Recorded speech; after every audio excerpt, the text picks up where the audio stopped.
안녕하세요, 여러분. 음산한 기밀들이 오신 것을 환영합니다. 오늘은 고려시대의 한 명문가가 귀신에게 시달리는 소름 끼치는 이야기를 함께 탐험해 보겠습니다.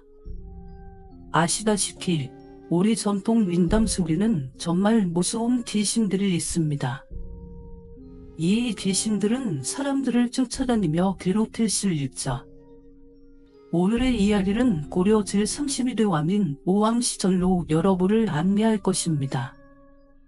이 신비로운 세계에 발을 내디딜 준비가 되셨나요? 함께 시작해 보겠습니다. 이건 고려 제32대와 오왕 시절의 이야기입니다.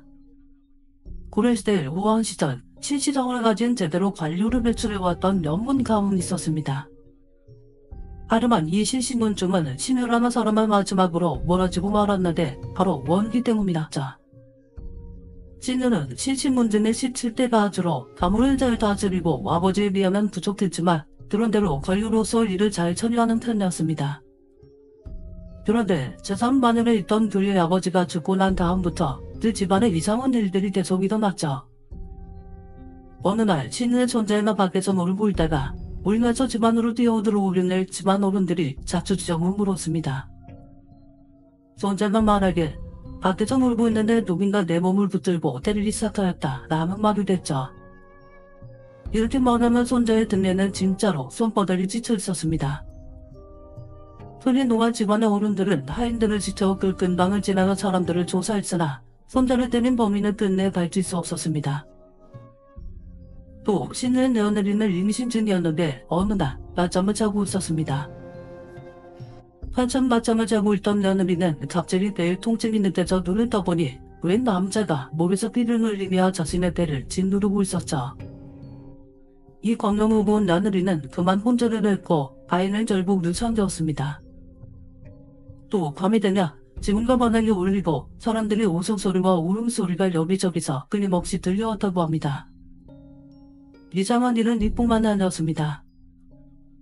밥을 지어 먹는 어느 사이에 그 밥이 뜰에 흩어져 있고 또 밥을 지으면 솥공은 그대로 있는데 그곳에 밥 대신 똥이 가득 들어있었습니다.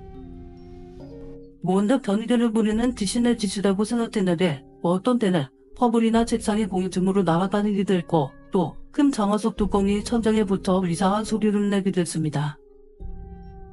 어떤 때는 밥들에 있는 채종을 시들어 있어 조사도 해보니 모두 거꾸로 숨어져 있기도 했습니다. 또 장롱 안에 넣어둔 옷이 모두 나와서 천장이나 대들보 위에 늘어져 있기도 했고 어떤 때에는 불이 없는 아궁이에 불이 갑자기 일어나 그 불을 끄냐 불이 문간만에 옮겨붙어 다 태워버리는 등 사건 사고가 끊이지 않았죠. 그리고 신유의 아들인 신원이 잔원이었는데 어느 날 밤에 업무를 마치고 오다가 한 사람이 쓰러져 있는 걸 보고는 걱정돼서 그 사람의 몸을 흔들며 정신을 차리라고 말했습니다. 그런데 그 순간 그 사람이 입에서 피를 토하며 죽고 말았죠. 결국 신유의 아들은 살인죄로 잡혀보고 말았습니다. 이렇게 집안이 안팎으로 단계가 생기자 가문의 사람들은 뭔가 귀신이 붙은 거라고 생각하고 무당을 불러 구술했다고 합니다. 무당이 한참 울심을 하며 영접을 시도하자 무당의 몸이 떨리고 눈이 찢어지며 말했습니다. 마마의 실수몸들아 내를 도망치지 않겠다. 뭔 누군데 이런 일을 저지른단 말이다. 신우가 소리쳐 묻자 무당에 붙은 원기가 소름 끼치는 소리로 대답합니다. 나는 침대란이다. 침대랑은 신우의 외사촌인데 이 남자 무왕는 몰아내려면 연고를 일으키려다 신우의 아버지에게 발각돼서 정원에서 사형을 당하자였습니다. 이놈이 죽을 죄를 져놓고는 이 무슨 필비한 짓이다. 닥쳐봐. 이놈의 일어날 말 그랬으면꼬는 저기 봐라. 이놈들을 피를 말려주시더다. 이 말을 끝으로 무당은 쓰러지더니 피를 토하며 그대로 절명했습니다. 사람들이 집안을 떠나는 게 좋지 않겠냐고 말했지만 신녀는 차분히 말했습니다. 오랫동안 선조들이 살던 집을 빈집으로 만들어 후퇴하게 하는 것은 자손으로서만 할 일이 아니다. 귀신 따위는 무서워해져야 어찌 대장부라고 할 수 있답니다. 그는 그때 마음을 먹고 그 집에 남아 살기로 했습니다. 그러나 그에 한 일은 제 소리가 맞자 집안에 있는 사람들의 얼굴에 똥과 옥물 떨어지기도 하고 가축들이 죽어나오기 시작합니다. 어린 손자와 여자들이 뭔가에 놀라듯 기절하거나 아이들이 자다가 죽는 일까지 발생합니다. 그리고 신의 꿈에 신디라는 자신의 몸을 들고 나타나서만 밤새 괴롭히곤 합니다. 실버가 나라서 더 사람보다는 물러 신디라는 원기를 내쫓으려고 했지만 그때마다 공중에서 른드가 아주 통을 꼽아친다 라며 비웃는 소리가 들렸습니다.